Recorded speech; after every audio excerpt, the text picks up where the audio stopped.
Few weeks back, using AI for industrial IoT was mostly uploading the Excel spreadsheet files from the production system and analyzing them offline. But that is not the current approach.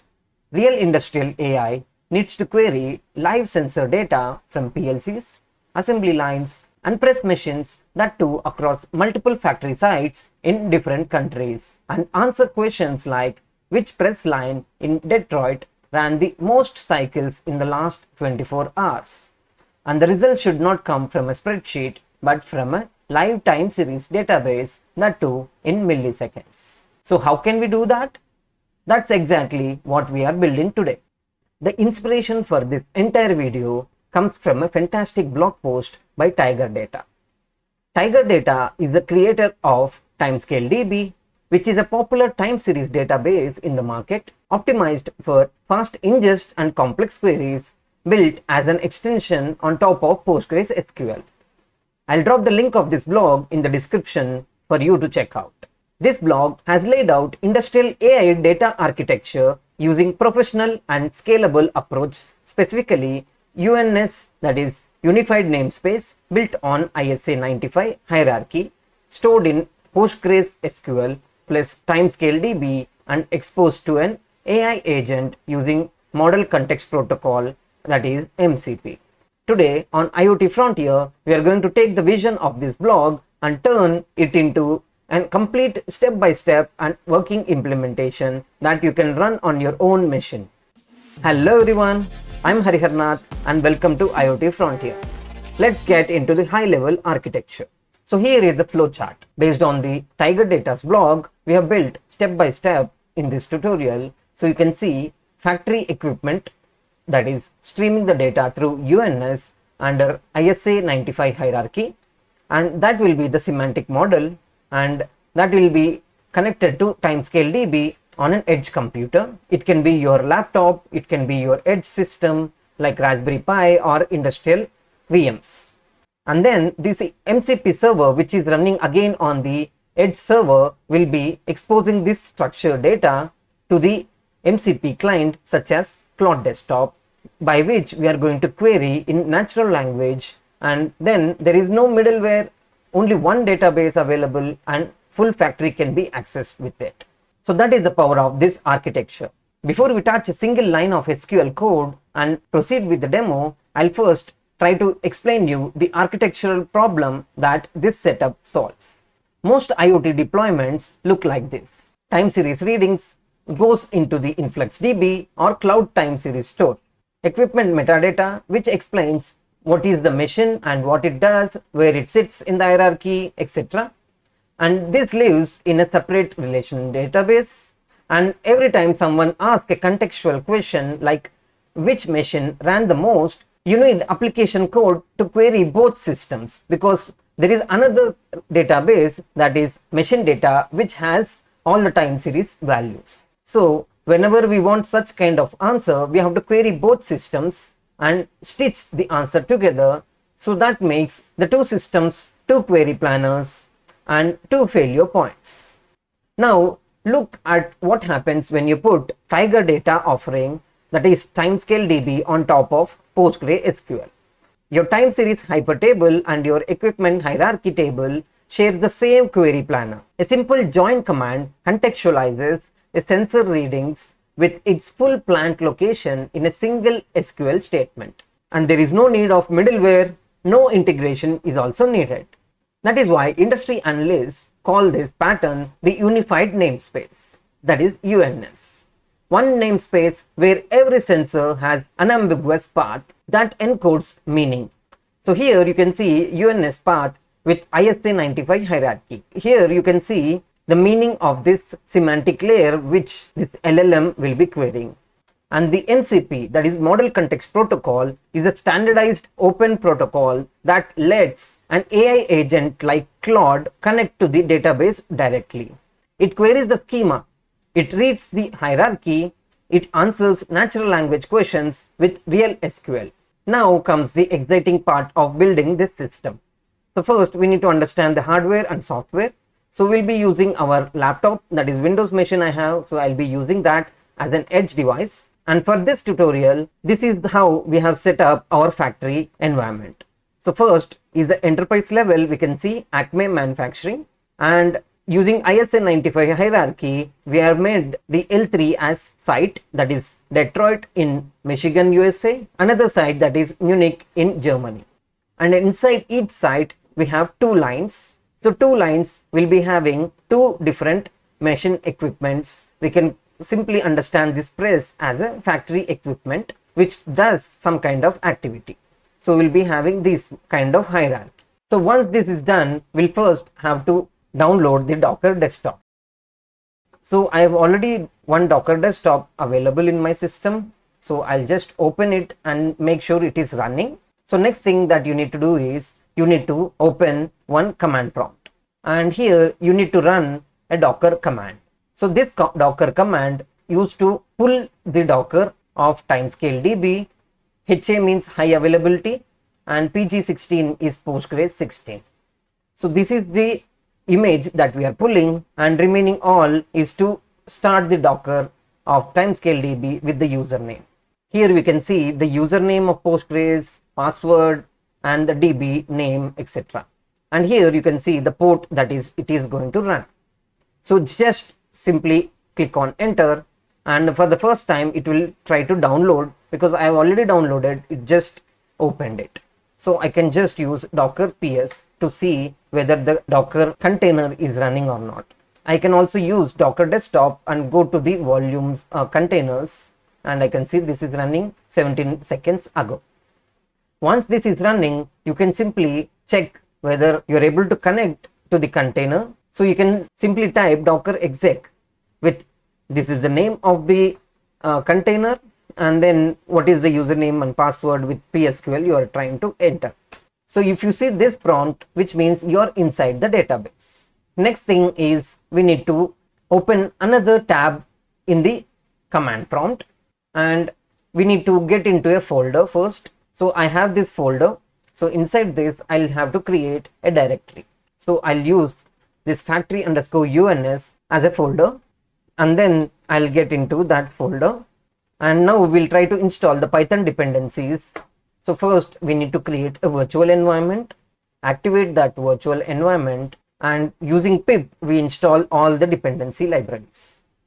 So here you can see it will be installing fastMCP as well. So once this is done, I can simply paste fastMCP version, and it will give me the version of it, which means that all the installation is done properly. Next thing is to create an MCP server file, which is the Python file that we are going to create. So for this, I'll simply type code factory MCP server.py. Code refers to VS Code. So it will open VS Code with this file name. And here you can see the VS Code. I'll simply paste the code that I have prepared previously. We can go through this block by block. So first we are going to use some libraries like fastMCP, and this library refers to Postgres, how to handle the Postgres database, those things. And here you can see using this DB connection helper, you're able to set all the names of your database, your username, password, what is the host. Because I'm running in the local, you can use this local host, but if you are using the cloud version, you have to paste the cloud URL. And this is the port we are going to use.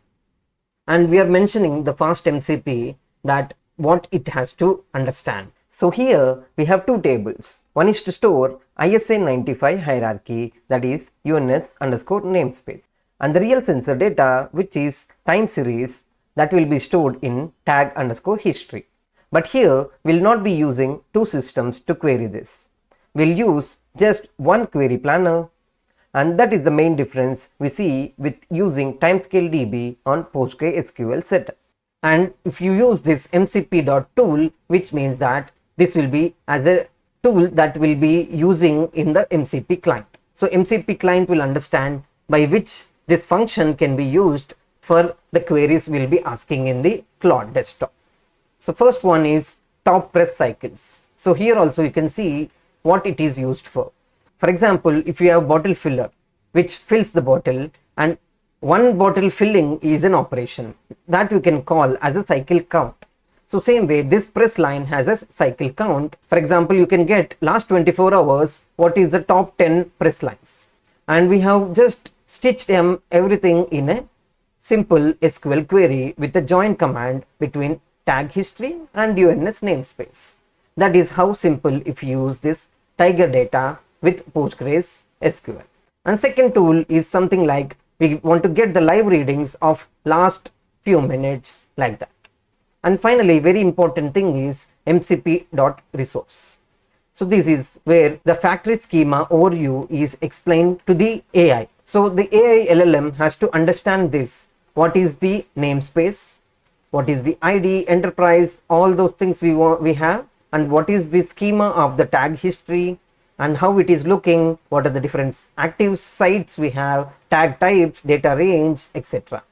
So here we are going to create 7 days of simulated data that I will be creating in the next step. I'll just save this and we are ready with this MCP server.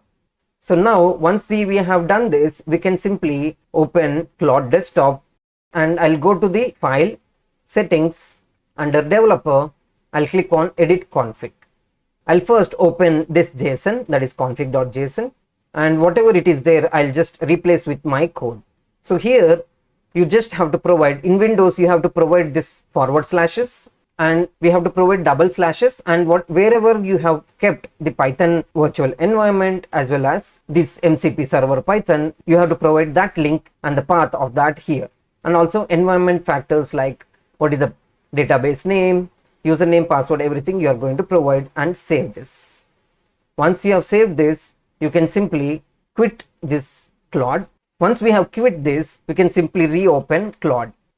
So once the Claude is open, you can simply check from the plus icon and click on the connector. You can see factory UNS is enabled, which means that your MCP server is running. You can also check from other place, that is again go to settings, developer, and you can see factory UNS is running. And if you are facing any kind of issues, you can simply go to the logs and it will show you the error why it is failing. I'll simply minimize this and work on the next item, that is building the UNS schema. So for this, I'll simply download pgadmin. So this is the pgadmin 4 and I can simply click the latest version and it will download from here. So I've already downloaded. I'll simply open pgadmin 4. So we can install and set up this and then open it. So once you are done, you'll be able to see such screen. So you need to right click on the server, click on register server, and here you can give a name, that is factory_UNS. Go to connection, the host name is localhost, and database we are going to use is factory_UNS. Username is IoT user and the password IoT frontier, and I'll click on save. Double click this and I can see database is available, which means it is connected properly. So you can go to the factory UNS database and right click, and here you can click on query tool. This will open this query tool, and here we can run our queries to create the namespace. So first I'll quickly run few things here. So first it has created UNS namespace and index I am creating. Next we need to create a schema to hold time series sensor readings partitioned by date. So we'll use tag history as a name of that. So tag history is created, and again we'll create unique index. So this will be created, and so we convert this into hypertable and we make sure the time chunk interval is 1 day, so that all the readings will be automatically partitioned by 1 day, and we have created that as well. So this command is actually a magic. TimescaleDB now manages partitioning automatically. You can simply insert the values into tag history like a normal table, but under hood data is sliced by day. That is what makes time range queries in manufacturing workloads blazing fast, and that is the power of TimescaleDB. Next thing is we need to populate factory namespace with these two sites, that is Detroit and Munich. So this is created. I'll just verify that by using select command, and you can see these are all created. Next is the final thing, that is we are going to create 7 days of factory simulated data. So for that I'll again use Python. So I'll go back to the command prompt and type seed factory data.py. So it will open VS Code.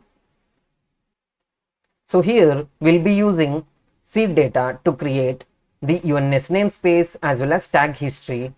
So we'll be creating that. So once this is saved, type Python seed factory data.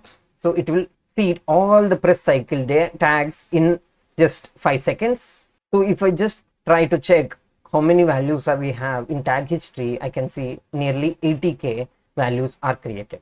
Now we are done with the simulated value creation, schema creation, everything. We'll just have to test our values with the contextual queries. So first I can simply ask it that show me all the press readings from the last 1 hour. So I can simply execute this. So it is going to give me these many values. So it has given me 50 rows and within 46 milliseconds. So I can see from Detroit assembly line 1 and the press values and the tag name and the timestamp and the reading values, all that we have simulated here. So you can see how simple, with just one join command you are able to query both databases with a single query planner. Using these queries that we have written, we are using in MCP Server so that AI agent will understand whenever we ask in natural language. Second example we can see. So I'll just ask it which press ran the most cycles in the last 24 hours. That is one day I have asked. So now we can see Munich 4167 line 2 press 1. So here we can see just a single SQL query and there is no need of application stitching or no extra integrations to do this. And if you want to also compare total press outputs between Detroit versus Munich in the last 7 days. So this is a big query, which means it includes large chunk of data, but still we'll see how much time it takes. So you can see this is just 117 milliseconds. Now let's build the continuous aggregate, which is the TimescaleDB's killer feature for manufacturing analytics. Instead of scanning raw hypertable data on every request, we pre-compute hourly roll-ups incrementally, and the AI agent queries the aggregate, not the raw table, which means we'll end up getting more faster values. So here you can see this is how we create the aggregate values. So I'll just execute this. So it has created the materialized view. Next, that view we are making sure that we add this automatic refresh policy. That is every 30 minutes this aggregation happens, and you can see this. It is done. So now because of this, same 24-hour top press questions, and now we are going to hit the aggregate, not the raw table. So you can see I'm going to ask in a different manner. We are using press cycle hourly, not the raw table. So here we can see that was 111 or something milliseconds, and this is just half of it, that is 64 milliseconds. We got the values here. So that is the power of aggregate that is in TimescaleDB. I will also show you a different view for this. So instead of running this directly, I'll use explain analyze, so that it will be showing you how many values are just executed. So you can see instead of directly hypertable, it just checked 184 values. For example, I'll again create another query tool and run the previous values. So this is how I ran the previous table with the join command, and I'm getting last 24 hours values. So here if I use explain analyze, it is trying to show me that it has to go through all 11464 kind of rows and then get me the value. And here it just hit 184 rows of this, that is materialized hypertable instead of the real hypertable. So that is the power of this aggregate, and we get the same answer milliseconds faster. So that is the difference between a schema that works and schema that scales. Now enough with this PG admin and Postgres. Now let's talk about AI. the important piece of this tutorial. So now that we already set with Claude Desktop, we'll simply ask it some of the simple questions that is about the schema. So first prompt, I will just ask it, which press line across all sides ran the most cycles in the last 24 hours? Give me top 5. So this is how we are asking in the natural language. Previously you might have seen such query in my SQL. So I'll simply run this. Let's see if it understands that it has to talk to my tool in MCP. So it tries to understand another tool. So it was trying to get the sports data, but then it said that it is incorrect, and then try to get the factory data query from this factory UNS integration from the tool that we have.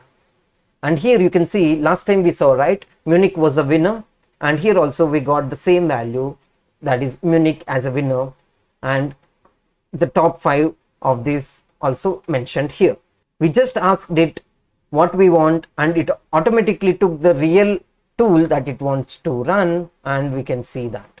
So this is just one example. We can also see another example, that is, I'll just compare Detroit, Munich hourly press output for the last 8 hours. Show me which site was more productive. This time I'll use extended thinking so that maybe it will try to keep it more creative. So it is asking me to allow it, so we have to allow it. As I said, if you are using this extended thinking, it has been more creative, and you can see I didn't ask for this kind of visual display, but it has taken the visual display automatically and given me the 8 hours of Detroit is this much, and for Munich is this much, and this is the lead over which of this Detroit, and we can see even the time comparison between these two factories, and also gives me different explanation for this data, which is very important because when we directly read this data, it is difficult for us to comprehend. Sometimes it gives us more details like Munich opened strong, leading both hours convincingly, like that. So the commentary we can see that, and finally the breakdown and everything has been given. Now last, we can see one more way. Because we have 5 tools, I'm just showing couple of tools here. And here, what does UNS path for the top performing press look like? And why is that path format useful in the industrial system? This is a general query I'm asking. And what is the UNS path it is using, that is also going to be shown here. So this is not just data, but this is something called resource, that is schema related thing. So this is Munich. Because Munich was leading, this is the UNS path that it was trying to read. So the Claude understands the schematics. It knows what ISA-95 is, and also explains that this is the tag, or this is the path that it was meaningful, and how MCP is able to get this value. So we can see in UNS, and the pattern is important, everything is known, those kind of things it is trying to explain to us. And that is the fully functional industrial AI data architecture, in which an AI agent can query your factory with natural language. What we just built is the foundation that Fortune 500 manufacturers are migrating towards right now. From here, you can just plug in real MQTT data from any PLC or OPC US server. The schema doesn't change. Add just work orders table from your ERP like SAP, and a single join gives you sensor anomalies correlated with production orders. That is called the power of Industry 4.0 architecture. If you found this video informative, please type helpful and smash that like button. If you want to learn more on IoT from scratch, check out my course on Udemy.